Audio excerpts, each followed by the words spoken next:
Horacio Llobet en Unitec. La verdad que Horacio es, a lo que se refiere a nuevas tecnologías, a emprendimiento y demás, es un genio. Como decíamos, yo lo tuve el gusto de presentarlo en su momento en Unitec y hoy tenemos el gusto de tenerlo acá en Viva la Vida. Horacio Llobet, CEO de Nahuayam y también fundador de Tu Primer Trabajo en Argentina, Tu Primera Pega en Chile. Y le vamos a dar la bienvenida justamente a él, que está allá, en Pinamar. Vamos a irnos desde el frío que hay acá en Capital, que parece medio costeño, hasta Pinamar, y le vamos a dar la bienvenida a Horacio. Horacio, ¿cómo te va? Agustín Gotze y todo el equipo de Viva la Vida te saluda. ¿Cómo estás? Hola Agustín, hola equipo, ¿cómo están? Muy buenos días, un placer. ¿Cómo andás? Gracias por la invitación. No, gracias a vos por este ratito que tenés acá con nosotros. Preguntarte primero, bueno, ¿cómo está Pinamar? Porque acá nosotros la verdad tenemos un frío costeño y no sé cómo estará allá. Si acá hace frío, 13 grados, no me quiero imaginar cómo está Pinamar. Sí, hoy acá amaneció frío, frío, frío. Hay gente acá escuchando que ya estaban prendiendo las estufas de vuelta. O sea, bueno. Fue muy loco la ráfaga de viento que tenemos. Pero bueno, un poquito de bajar las temperaturas también viene bien. Sí, la verdad que sí, un poquito de calma entre tanto calor. Bueno, te tenemos acá porque estamos hablando de nuevos trabajos últimamente, de todo lo que es la inteligencia artificial, como puede ser con ChatGPT, con un montón de cosas que están apareciendo en todo lo que es las nuevas formas de empleo, y nos parecía un candidato ideal justamente por esta experiencia que estábamos contando, ¿no? CEO de Nahuayam, que es una empresa de gamificación que le provee justamente sus servicios a otras empresas, a gente de recursos humanos, para elegir a través de un juego a sus candidatos ideales. También fundaste Tu Primer Laburo en Argentina, Tu Primera Pega en Chile. Bueno, así que para mí hablar de tecnología y de trabajo con vos es algo que se comparte y tiene que ser lo ideal. Y si hablamos de tecnología, si hablamos de inteligencia artificial, tenemos que hablar de esto, ¿no? De que la inteligencia artificial se está metiendo cada vez más en todo lo que son los trabajos. Así como la revolución industrial hizo lo suyo, introduciendo todo lo que son las máquinas a los trabajos más manuales que tenía la gente, que se tuvo que adaptar, está pasando un poquito hoy. No sé si vos tenés esa misma mirada al respecto, pero ¿estamos viviendo una nueva revolución industrial con la tecnología? Absolutamente, hiciste una muy buena comparativa. Yo creo que la revolución industrial tuvo la capacidad de converger a muchísimas tecnologías de su momento, de su época, como no sé, desde el motor a vapor, después el motor en combustión, de la electricidad. Bueno, soy un convencido, y somos unos convencidos, por lo menos los que nos movemos dentro de este ecosistema tecnológico del empleo, de que la inteligencia artificial se va a convertir en la usina más importante de generación de empleo de lo que hemos vivido hasta el momento. Realmente va a ser la nueva convergencia, como fue la revolución industrial. La inteligencia artificial va a ser la convergencia donde van a mezclarse muchísimas tecnologías, desde la gamificación y demás, que va a generar pero muchísima reconversión dentro del mundo del trabajo. Sí. El Foro Económico Mundial estima que para el 2025, o sea, estamos hablando acá a la vuelta de la esquina, apenas 2 años, Agustín, esperan que se generen más de 97 millones de nuevos puestos de trabajo que van a estar relacionados exclusivamente a la inteligencia artificial, por lo cual va a haber una remodelación del trabajo. Escuchaba también unas declaraciones de personas relacionadas al Banco Interamericano de Desarrollo y a la tecnología, o sea, que dice, un consejo que le puedo dar a mi hijo va a ser estudiar algo que esté relacionado a inteligencia artificial, sí, o que esté relacionado a lo humano. Yo creo que esos van a ser 2 pilares claves, porque algo que va a diferenciar de las máquinas, que obviamente estos tipos de tecnologías van a reemplazar todo tipo de trabajo monótono, aburrido, y colocar a las personas en el lugar más importante donde podemos generar valor, y donde las máquinas no pueden hacerlo como lo podemos hacer nosotros, que tiene que ver con la empatía, la inteligencia emocional, empezar a ponerle guardrails a la inteligencia artificial también para poder medir la seguridad, la ética. Va a haber toda una revolución de empleos que van a generar a través de este nuevo ecosistema de la inteligencia artificial. Así es, bueno, hay algo que acá es fundamental aclarar, que no es que hay que tenerle miedo a todo lo que es la llegada de la tecnología, porque está visto ya, obviamente, desde ese hecho histórico como la revolución industrial, que mejora mucho lo que es la calidad del trabajo, los tiempos de trabajo y demás, solamente que nosotros nos tenemos que readaptar a eso, ¿no? A ver, si antes uno tenía que, por ejemplo, arreglar una rueda de un carruaje y después había que arreglar la rueda del auto, bueno, es ayornarse, ¿no?, a esto nuevo que está pasando. Absolutamente. Yo creo que ahí, en su momento venimos charlando muchísimo nosotros que todo el lenguaje de programación se transformó en las matemáticas del futuro, ¿no? Sí. Nosotros somos convencidos que no importa en el área donde vayas a trabajar, si es en la parte legal, o sos un abogado, o trabajás en recursos humanos como el área nuestra, o donde sea, tenés que empezar a entender que hay un nuevo idioma que tiene que ver con la programación. Y es un idioma que tenemos que empezar a entender, porque de lo contrario vamos a ir evolucionando y vamos a quedar como nuestras mamás o nuestros abuelos que todavía le tenemos que explicar cómo funciona el WhatsApp o cómo funciona un teléfono. Me parece que hoy estamos presentes en esta revolución y vino a transformar un poco el modelo de trabajo. Mi hija tiene 9 años y está estudiando programación de videojuegos por iniciativa propia.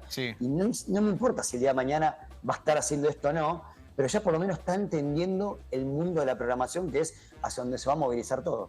Es que parece todo indicar, ¿no?, que vamos a una, digamos, a que tenemos que prepararnos más en el sentido lógico, en el sentido más pensante, porque después van a ser las máquinas las que hagan el trabajo duro, ¿no? O el trabajo más del día a día. Me parece que va más por ahí, ¿no? Empezar a centrarnos en, bueno, en nosotros aprender a enseñarle justamente a las máquinas, y las máquinas se van a encargar del trabajo más fuerte. Me parece que vamos por ese lado. Absolutamente. Te voy a poner un ejemplo. Sí. Aquí en Pinamar, en su momento, bueno, el intendente Martín Yesa utilizó la tecnología nuestra de Nagoyán. Para el que está escuchando, Nagoyán básicamente es cómo podemos predecir con inteligencia artificial y gamificación si una persona va a hacer match y va a tener un buen desempeño en un entorno de trabajo antes de que, sin tener este tipo de análisis con la tecnología, a veces se chocaba y sucedía esto. Bueno, ellos mapearon y entendieron que había todo un sector de atención ciudadana, que había una persona que atiende todos los días el teléfono repitiendo 180 veces las mismas respuestas a las mismas consultas. Cuando eso lo podría hacer un bot con inteligencia artificial y esa persona está más cercana a la persona de tercera edad o personas mayores que necesitan esa atención más personalizada porque no entienden cómo moverse con la tecnología. Entonces, somos convencidos que toda esta tecnología va a reemplazar esa tarea monótona, aburrida, para al ser humano centrarnos donde podemos generar, como decía antes, ese valor diferencial. Imagínate una entrevista, llamar a una persona desde un currículum, ver si hace match, lo llamo por una entrevista, recién lo conozco y cuando lo conozco quizás me he dado cuenta ahí y jamás tendría que haber venido a una entrevista. Imaginémonos que ahora con la inteligencia artificial podemos predecir cuáles van a ser los mejores talentos y ahorrar todo un circuito de desgaste, venir a una entrevista a alguien que jamás tendría que haber movido su casa y las empresas generar ese valor agregado de me quiero dedicar a tomar la entrevista como corresponde, dándole atención a la persona y no haberme desgastado en todo ese proceso previo. Me parece que hoy todo este tipo de tecnología va a hacer resaltar mucho mejor las cosas. Bien. Juli Argenta te quiere hacer una pregunta también. Horacio, le doy la palabra a ella. Gracias, Agus. Horacio, antes de despedirte, te quería preguntar como consejo, ¿no? Tal vez para los más jóvenes que están eligiendo una carrera, ¿cuáles son esas carreras que hoy por hoy permiten una mayor inserción laboral? Obviamente entendiendo que uno tiene que estudiar lo que le gusta, pero quizás para los que están en dudas, para que puedan tenerlo en cuenta. Muy buena pregunta y muy buena reflexión la que hiciste, porque digo, durante muchos años nosotros nos acostumbraron a educarnos que más o menos estudiemos lo que te va a generar trabajo o empleo a futuro. De hecho, creo que después de la pandemia una de las cosas que aprendimos fue, o en mi caso por lo menos que aprendimos fue, yo elegí venir a Pinamar porque me di cuenta que hacía encerrado en Buenos Aires y no al lugar donde quería. Y finalmente las personas terminamos viviendo donde trabajás, no terminás viviendo donde querés. Entonces, un poco en todo lo que tiene que ver con el futuro del empleo, lo que le decimos a los jóvenes es estudien. O sea, lo primero que estudien. Me parece que es importantísimo. La principal grieta, como lo decía el gran economista Bulat, la grieta social está en la comunicación. Cuando vos empezás a hablar de algoritmo, empezás a hablar de Python, empezás a hablar del chat GPT y te miran con ojos redondos y bueno, si no empezamos a entender la misma comunicación va a distanciar y va a generar mucho más grieta social. Entonces lean, estudien, porque antiguamente para estudiar teníamos que ir a una universidad o ir a una biblioteca a agarrar un libro. Hoy estudiar, tenemos la educación informal, hay cursos gratuitos por todos lados. Agarrás internet y podés leer montones de artículos. Hoy tenemos la oportunidad de educarnos. Edúquense muchísimo en todo lo que esté relacionado a nuevas tecnologías y eso cómo lo podemos asociar con aquel tipo de carrera o vocación que realmente nos permite disfrutar lo que queremos hacer. En mi caso era el talento de las personas, bueno, y nos empezamos a meter con la tecnología conectada con el talento y disfrutamos algo que nos pone muy felices. Horacio, para cerrar ahora sí, hace poquito vi que habías dado una entrevista en Chile donde se está debatiendo todo esto de bajar todo lo que es la jornada laboral de 45 a 40 horas semanales y esto también habla un poco del futuro del trabajo. ¿Cuál es tu opinión? Digo, vos también tuviste experiencia laburando allá en Chile, estuviste bastantes años trabajando allá. ¿Cómo ves este debate que se está dando en nuestro país hermano y si se puede trasladar acá a Argentina? Mira, la verdad yo creo que el camino va hacia ese lado. Me parece, como recién lo hablábamos, Agustín, la pandemia nos dejó una gran lección que ojalá hayamos aprendido, que me parece que la revolución no es la tecnológica, no es la de blockchain, no es la de criptomoneda. Creo que la revolución que estamos viendo es la revolución humana. Nos pasó, como lo contaba en algunos otros casos, en septiembre del 2020, Apple en Estados Unidos dijo, tantos vacunados vuelven a las oficinas a trabajar presencial, le plantaron bandera y dijeron, no, ¿para qué movilizar tantas personas de manera innecesaria? Podemos cuidar mejor el mundo, podemos tener un trabajo híbrido. Bueno, desde acá, desde Chile, levantaron la bandera desde ya hace como 4 o 5 años, planteando la iniciativa de reducir la jornada laboral de 45 a 40 horas, algo que lo ha hecho países del primer mundo. Claramente que ni Argentina ni Chile somos comparativamente como el primer mundo, pero me parece que empezar a pensar de trabajar menos para ser más productivos y poder tener más tiempo para disfrutar la vida, para tomarnos vacaciones, para caminar, incluso para consumir, se empieza a generar una rueda que va a generar mayor consumo y mayor empleo.